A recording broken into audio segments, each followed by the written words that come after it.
အားလုံးပဲမင်္ဂလာပါကိုပြချော sport channel ကနေကြိုဆိုပါရစေ။မန်စီးတီးတင်းရဲ့အောင်မြင်မှုနောက်ွယ်ကနီးပြိုဟာနဲ့ပတ်သက်ပြီးဆက်လက်တင်ဆက်ပေးမှာဖြစ်ပါတယ်။ Changing formation မန်စီးတီးတင်းကပွဲချိန်တွင်မှာကစားပွဲကိုမကြာခဏပြောင်းလဲပြီးတော့ပြိုင်ပွဲကိုရှုပ်ထွေးစေပါတယ်။ပြိုင်ပွဲကစားဟန်အပေါ်မူတည်ပြောင်းလဲပြီးတော့နေရာတည်တည်မှာအခွင့်အရေးတွေဖန်တီးတယ်။ခန်းစစ်ကိုကြော်ပြတာတွေပုတ်ပုတ်ချေချောက်တာတွေကိုလုပ်ပါတယ်။သူတို့ရဲ့ကစားပွဲပြောင်းလဲမှုတွေကအများဆုံးပုံစံတစ်ခုကတော့ CB2 ကိုကွင်းလယ်ကိုပို့ပြီးတော့ 2-3-4-1 formation ကိုပုံဖော်တာများပါတယ်။ Linking with the striker ဘက်ကပြိုင်ပွဲအများစုကိုတိုက်စစ်ဆင်တဲ့နေရာမှာကွင်းလယ်ကိုအပြုပြီးအာသာချက်ကိုဖန်တီးတယ်။ဒါကြောင့်ပြိုင်ပွဲအများစုကမန်စီးတီးရဲ့ကွင်းလယ်အာသာချက်ကိုတမ်းများဖို့အတွက်ကွင်းလယ်ကစားသမားလေးကိုတုံးတယ်။ပတ်ရဲ့တိုက်စစ်မှုတွေကိုနောက်ကိုပြန်ဆင်းကူစေတဲ့နည်းနဲ့တိုက်စစ်မှုဟာလန်ကကွင်းလယ်ကိုဆင်းကူတဲ့အခါမှာပြိုင်ပွဲကွင်းလယ်ကိုစုံမိုးနိုင်ပြီးတော့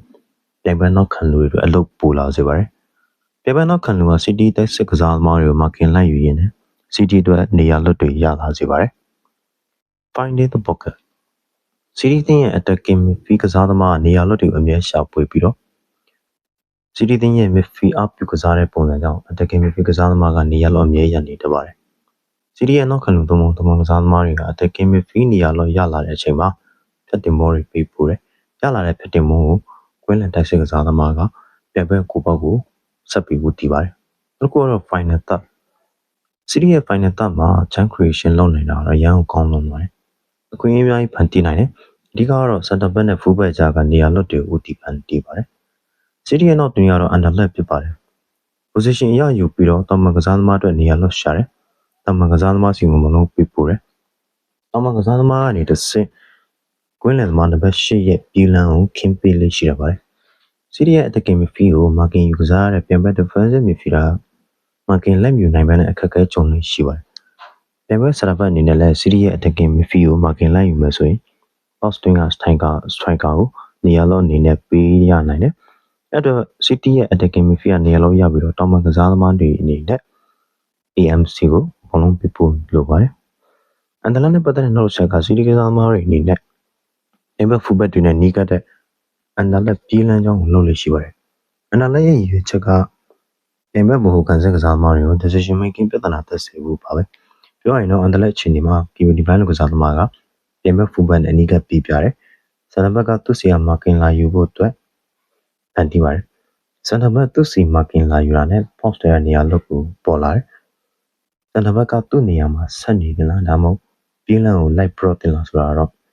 အန်ဒလက်ကဘယ်လိုပုံစံနဲ့ရှိလဲ full back နဲ့ပူပြီးနီးလုံလားအဲ့ဒါဆိုရင်တော့မေးခွန်းကတော့သူမျိုးဖြစ်လာနိုင်ပါတယ်။နောက်တစ်ချက်ကတော့ taking in inside တောင်မကစားသမားဘောလုံးကိုအန်ဒလက်ပရီယာတမဖြစ်မနေပေးဖို့မလို့အန်ဒလက်ပရီယာကိုပြန်မဲ့ဒီယန်ကစားသမားမာကင်လိုက်ရတဲ့အချိန်မှာ post ထဲမှာနေရာလို့ရလာတယ်။တောင်မကစားသမားကဘောလုံးကို area ဘက်ဆက်ယူသွားမယ်။ဒါမှမဟုတ်ကိုပေါက်ကံမယ်ဒါမှမဟုတ်တိုင်ဘက်နောက်တန်းရှိမှာမာကင်လွတ်နေတဲ့တင်ပေါ်စီပေးဖို့မလို့မယ်။အဲ့ဒီမှာနောက်တန်းရှိမှာနေရာလို့ပေါ်လာပါတယ်။ခုနပြောခဲ့သလိုပဲတိုင်ဘက် defensive midfielder က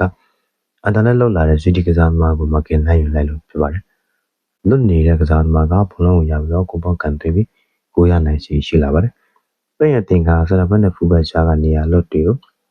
သူတို့ရဲ့ကွင်းလယ်ကစားသမားဒါမှမဟုတ်နောက်တန်းအနေဖြတ်တဲ့ဘောအနေနဲ့ပေးဖို့ကစားလေးရှိပါတယ်။နောက်ချက်ကတော့ overlap စီတီနဲ့ဟာ final တက်မှာ chance create လုပ်ဖို့ overlap လုပ်တယ်။တောင်မကစားသမားဘောလုံးရတဲ့အချိန်မှာကစားသမားနောက်တစ်ယောက်က overlap လုပ်ပြီးတောင်မှာသူ့ဖက်ဆက်ဝါချင်းကြီးဖန်တီးတယ်။ပြန်မဲ့ full back ကစားသမားက overlap သမားကို cover လုပ်တဲ့အချိန်မှာတောင်မကစားသမားက area ထဲကိုဆွဲသွားမယ်ဒါမှမဟုတ်ကိုပေါက်ကန်သွင်းမယ်ဒါမှမဟုတ်ကွင်းလကစားသမားစီကိုပေးပို့မှုလုပ်မယ် full back ကစားသမားကမူလနေရာမှာဆက်နေပါက overlap ကစားသမားဘောလုံးရပြီးဖြတ်တင်ပေးပို့မှုလုပ်နိုင်ပါတယ် many players in the box ဘောလုံးကပြန်မဲ့ area ထဲရောက်လာတဲ့အချိန်မှာ attacking midfield က area ထဲဝင်ရောက်ပြီးစီတီကစားသမား4ယောက်တော့မဟုတ်5ယောက်ရှိလာပြီးတော့ overload ကိုဖန်တီးပါတယ်ပြန်မဲ့ area မှာစီတီကစားသမားအရေးအတွက်များလာတာကပြန်မဲ့နောက်တန်းတွေအတွက်ဆုံးဖြတ်ချက်ချဖို့ဖိအားပိုများလာတယ်နေရာလွတ်တွေလည်းရလာနိုင်တယ် area ပြပစီတီကစားသမားတွေက second ball အတွက်အသင့်ရှိနေပြီးတော့ဖြတ်တင်ဖို့သတ်မှတ်ပြုလုပ်နိုင်ပါတယ်သူတို့ကပြန်မဲ့ခံစစ်ကိုဖိအားပေးပြီးတော့နေရာလွတ်တွေရှာတဲ့နေရာမှာအမြင်အောင်မြင်လေးရှိပါတယ်အဲ့နေရာတွေမှာဘာနာဒိုဆေးဘာတုံမဟုတ်ကီဗင်ဒီဘရိုင်းတို့လိုမျိုးတွေ့ရတတ်ပြီးတော့သူတို့ကကိုပေါက်ခံသွင်းမှုတုံမဟုတ် တိုက်စစ်မှုတွေနဲ့တွဲကစားပြီးတော့ကိုသွင်းနိုင်မှုခွင့်ရဖန်တီးကြပါတယ်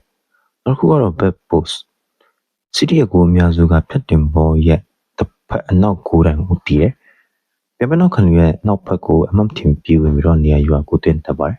ဖြတ်တင်ပေါ်ပြပို့တဲ့အခြေအနေအများစုမှာပြမဲ့ကိုပေါ့အနောက်တိုင်မှာကို City ကစားသမားတွေနေရာယူကြပါတယ်အနောက်တိုင်ကိုများသောအားဖြင့်ဖူးဘက်ကစားသမားတွေကကဘာလုပ်တိုက်ရှိပြီးတော့ဖူးဘက်တွေက area defense ပိုင်းမှာအားနေကြတယ်ဟာလိုင်းအနောက်တိုင်မှာနေရာယူပြီးတော့တင်ကိုအများပြားကိုတင်ယူထားပါတယ် keeping position City ရဲ့ position ကိုတိကစားလေးရှိပြီးတော့ position ရရှိရေးကိုလေးထားတယ်။ပြန်တိဆောက်တဲ့နေရာမှာ position keep လုပ်ပြီးတော့ကိုသမားတို့စတန်ဘန်တို့ကနေ short pass တွေ purposeful pass တွေနဲ့သုံးပြီးပြန်လုပ်တယ်။ City ကစားသမားတွေကနေရာယူတာတွေ movement လုပ်တာတွေကိုလေးထားပြီးတော့ triangle ပုံစံနဲ့ဘောလုံးကို pass တွေဆက်ပြတ်လက် pass စေပါတယ်။ City တင်းဟာပြန်ဘက်နောက်တန်းကိုစစ်ရှိနဲ့ပြိုကွဲဖို့တော့ကစားတတ်ပြီးတော့ position လုပ်ပြီးတော့ပွဲကို control လုပ်တယ်။ပြန်ဘက်တွေကို stamina ချအောင်လုပ်ပြီးတော့နောက်ပိုင်းပွဲချိန်တွေမှာအားသာချက်ကိုပိုယူလက်ရှိပါတယ်။အခုတော့ Tatman ဘက်အသင်းကပြန်ဘက်ကိုဖက်ကျော်ဖို့အမြဲတမ်းအလေးထားတက်ပြီးတော့သူတို့ကအသုံးပြုတဲ့နောက်တင်က Tatman principle ပါတယ်။ဘလုံးပပူပပါစင်လိုင်းပိတ်ဆုတ်ခံရတဲ့အချိန်မှာ Tatman ကိုတုံးပြီးတော့ဘလုံးပပူလေးရှိပါတယ်။ Bounce pass City ကပြန်ဘက်ကစားသမားရှိတက်လာလို့ bounce pass ကိုတုံးပါတယ်။ Real Madrid တင်က Queen's Speed ကိုပိတ်ဆုတ်ကစားတတ်ပါတယ်။အဲ့လိုပိတ်ဆုတ်ခံရတဲ့အချိန်မှာပြန်ဘက်တွေကိုရှိတက်ပြီးတော့ PR ပေးလာစေဖို့အတွက်ဘောင်းပတ်ကိုတုံးတယ်ကျွန်တော်တင်ပြထားတဲ့ပုံရံဘလုံးကင်ထားတဲ့ Johnston ကဘောင်းပတ်ကိုနှစ်ချိန်လုပ်ပြီးတော့ Madrid ကစားသမားတွေကြားကနေရာလုံးဖွင့်တယ်နေရာလောက်ကနေဘလုံးရှေ့ကိုစိတ်သွားနိုင်ပါတယ်နောက်ချက်ကတော့ numerical advantage City High ပင်ရရဲ့နောက်ချက်တစ်ခုကပြန်မဲ့ခံစလိုက်ကိုတိုက်စစ်စင်တဲ့နေရာမှာ Prayer တာလုံးမှုကိုဖန်တီးနိုင်စွမ်းဖြစ်ပါတယ် City ကစားသမား9ဦးခန့်ကပြန်မဲ့ခံစင်4ဦးကိုရင်ဆိုင်တဲ့နေရာမှာလူရရတာလုံးမှုကိုအဓိကထားပြီးတော့အသုံးချတယ်ပြန်မဲ့ခံစင်လိုက်ကဘောလုံးရှေ့ဘက်ကိုလိုက်ရနေတဲ့အချိန်မှာတစ်ပတ်ချမ်းမှာရှိတဲ့ဖူဘက်က City ရဲ့တောင်ပိုင်းနဲ့ AM တို့ရဲ့ဒူဘဆောင်ကနေထားကြောင်းလုံဘုံရင်ဆိုင်ရတဲ့အချိန်မှာကခဲပါတယ်။ပတ်ရတင်ကမလုံးကိုတစ်ပတ်ချမ်းမှာရှိတဲ့တောင်ပိုင်းကစားသမားစီကိုပေးပို့ပြီးတော့ဒူဘဆောင်အချိန်မှာခွင့်ရဖန်တီးပြီးဒီအချက်ကိုမချက်ကနာ3လေးရှိပါတယ်။ Defending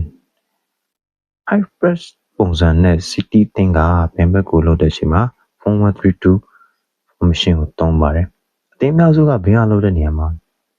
4-3-3 formation ကိုတုံးလေးရှိပြီးတော့အဘင်းအားပေါ်က City ရဲ့ Queen လက်တက်စစ်ချောင်းကိုအသာရစေပါတယ်။ဘက်ကပြန်ဘက်ရဲ့အားနည်းတဲ့ပတ်ချမ်းမှာရှိတဲ့ဖူးဘက်ကိုလွှတ်ထားပြီးတော့ဘလုံးကိုတစ်ပတ်ချမ်းပေးတဲ့အချိန်မှာမဲတူမဲယူလာစေပါတယ်။ဘလုံးရှိနေတဲ့ဘက်ကတောင်မှကစားသမားကဘလုံးကင်ထားတဲ့ဖူးဘက်ကို PR ပေးကစားပြီးတော့ Queen လက်ခံစစ်ကစားသမားဒီယန်ကပြန်ဘက်ရဲ့နံပါတ်8ကစားသမားကို PR ပေးပါတယ်။ဝက်ဆိုင်ဘက်မှာရှိနေတဲ့ Queen လက်တောင်မှကစားသမားကလည်းနံပါတ်8ကစားသမားကို PR ပေးဖို့အထက်ဝင်လာပါတယ်။ City တင်းအဲ့လိုလုပ်နိုင်တာကဘလုံးကင်ထားတဲ့ပြန်ဘက်နေနဲ့တစ်ဖက်နဲ့တစ်ဖက်ဘောလုံးပြပို့ဖို့ခက်ခဲပြီးတော့ပေးနိုင်ခဲ့တာမှစီကစားသမားတွေကဘောလုံးကိုဖျက်ယူအချိန်လိုလောက်ရလို့ဖြစ်ပါတယ်။အပုံစံက City အနေနဲ့ပြန်မဲ့တက်စစ်မှုထိန်းချုပ်ဖို့လုပ်တဲ့နေရာမှာလူကြီးအတာရစေပြီးတော့နောက်မော်တွေကို defend လုပ်ဖို့အတွက်လည်းအဆင်ပြေစေပါတယ်။နောက်တစ်ခုကတော့ low